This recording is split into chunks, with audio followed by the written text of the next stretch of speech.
então, em termos de experiência, assim, eu coloquei ali, o pessoal pediu um currículo, né? Então eu coloquei, estudou artes mecânicas, mas a gente sabe que artes mecânicas tem uma definição bem variável e caótica, assim, não é uma coisa muito, não tem a ver com mecânica, não tem tanto a ver com mecânica da mecânica da física, né?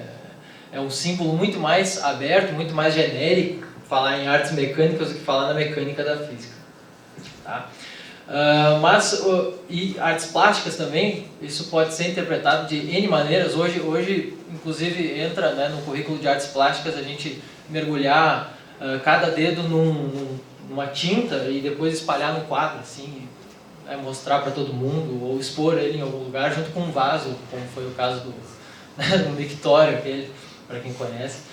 Então, assim, isso, mas o que eu quero dizer por artes plásticas, né, ali é que eu sei desenhar e sei, já tive muita experiência com pintura em tinta a óleo, pintura em giz pastel, isso, né, vocês já vão entender por que eu estou colocando isso aqui. E também a parte do colégio militar é importante porque são poucos os colégios que têm a mesma, que colocam os mesmos assuntos nesse estudo do ensino fundamental.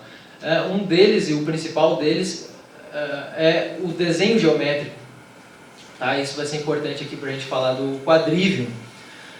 Porque antigamente também o colégio militar tinha ainda o estudo da geometria descritiva e, claro, não tem tanto a ver assim, tem a ver, mas a gente vai ver que não tem tanta proximidade assim com o que a gente vai estudar aqui, com o que a gente vai mais ou menos tangenciar aqui no quadrivium, tá? Mas tinha um estudo de geometria descritiva, que é o que depois vai ser estudado com muita dor, né, com muitos problemas aí na engenharia, nos cursos de engenharia que nós temos hoje, e vai ser muito mal estudado, né?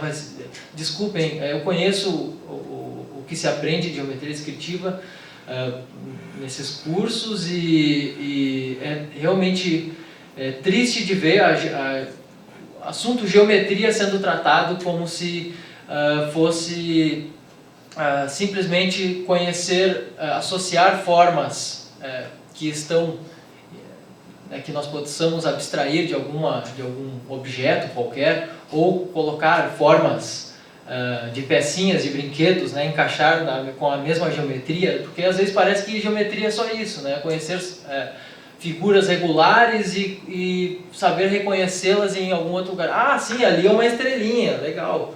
Mas quantas pontas? Tem 6 pontas, eu sei diferenciar da de 5 pontas, muito legal.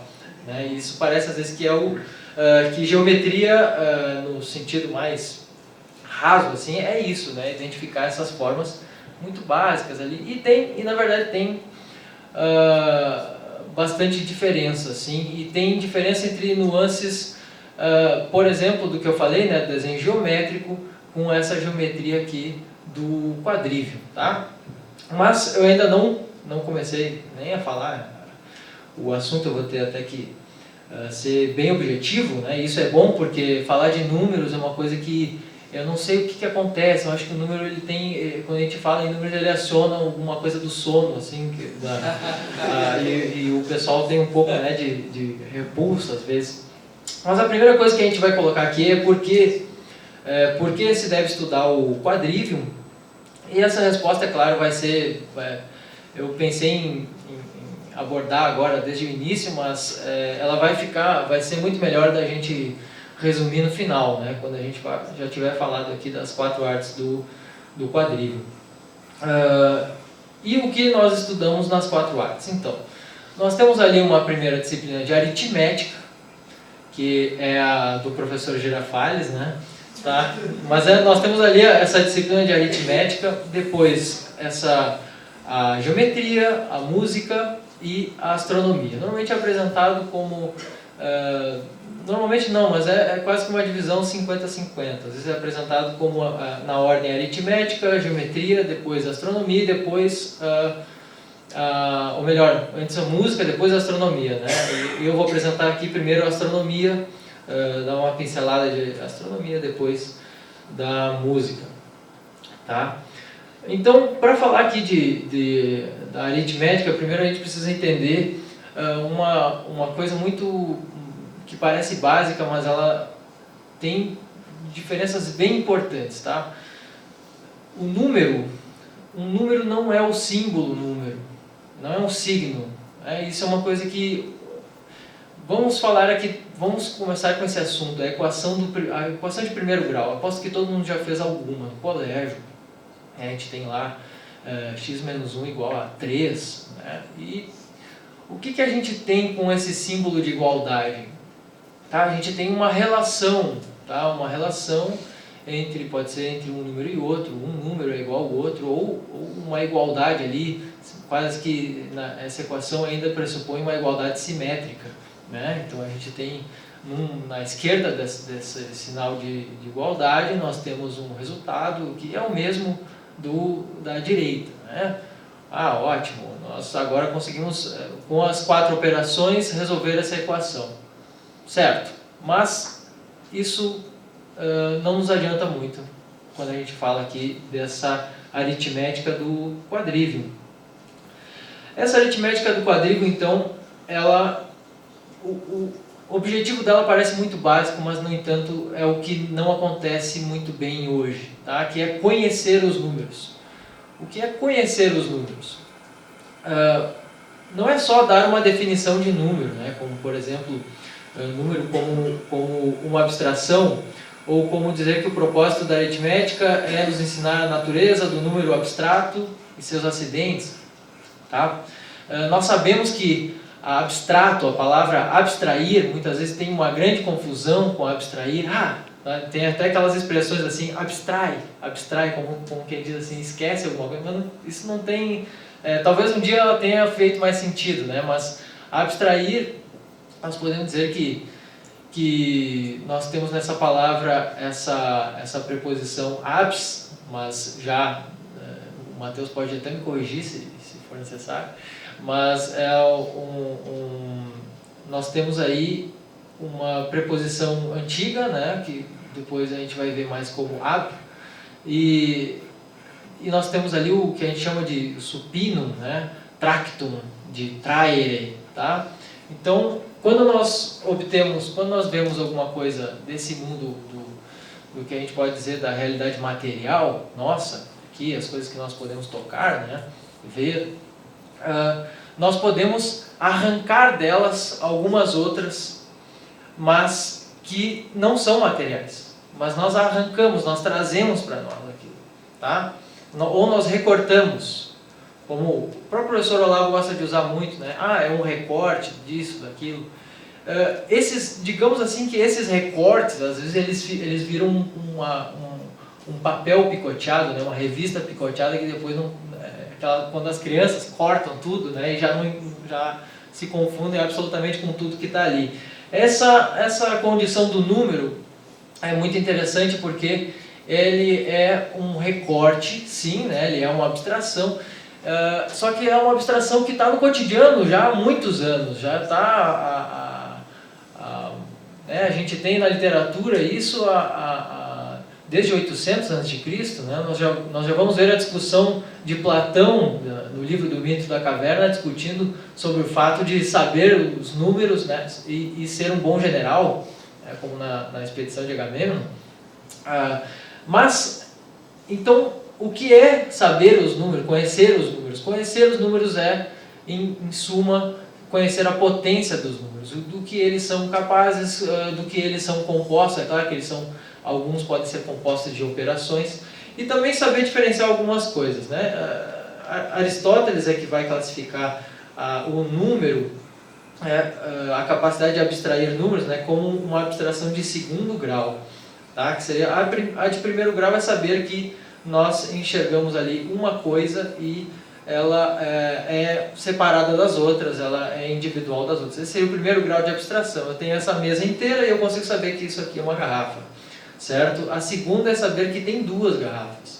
É extrair um número disso tudo que eu enxergo, certo? E esses números, nós podemos ainda saber que vem de um acidente, né? Os números eles são encontrados como um acidente, e da quantidade, né? No caso, aqui nós temos dois tipos de quantidade também que nós podemos medir.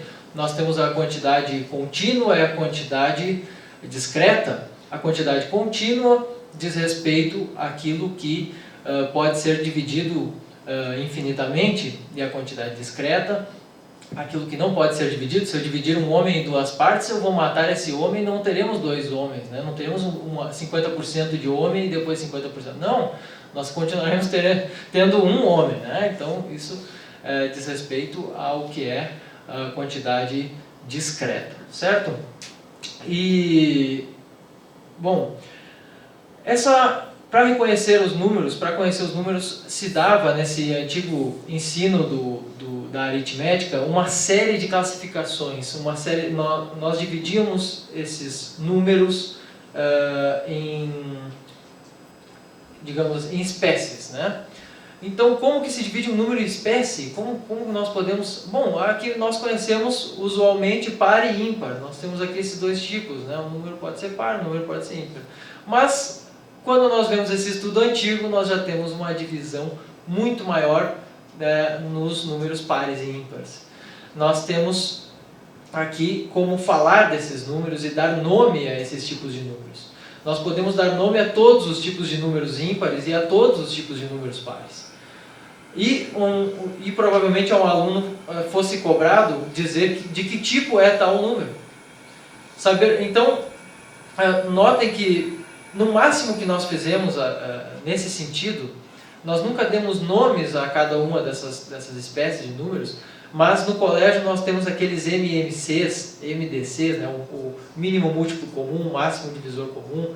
Tá? Essas decomposições que nós fazemos, elas identificam essa composição de um número maior, mas nós não damos um nome no final disso, nós apenas dizemos, não, ele tem tantos fatores aqui, ou tem fatores comuns, mas aqui nessa aritmética nós temos 4 tipos de divisões, nas quais eu não vou entrar agora nos pormenores, mas nós temos 4 tipos de divisões, e numa delas nós encontramos ainda o número quadrado, e o número triangular, o número circular, o número esférico, certo? Isso nós não ouvimos mais falar. Notem que isso tudo aqui, para aprender a potência dos números, então quando nós vemos um número em separado, ele não é apenas mais um símbolo de identificação de uma quantidade, digamos assim, estabelecida, o aleatório, digamos. Ele é um número que pode fazer isso, ser dividido assim, que é múltiplo, que é submúltiplo de tal número, então nós conhecemos assim a história desse número, né? Nós conhecemos a história desse número relacionado aos outros fatores e as operações que podemos fazer com eles. E uma das classificações, uma das formas aqui de classificação, tem a ver com a igualdade e a desigualdade, né? No caso da igualdade, o número é igual. Mas, note que isso parece simples, não, o número é igual ao outro, mas depois nós temos as equações de primeiro grau para ver que, quando nós falamos também de desigualdade, nós tentamos classificar essa desigualdade. E cada desigualdade também ganha um nome.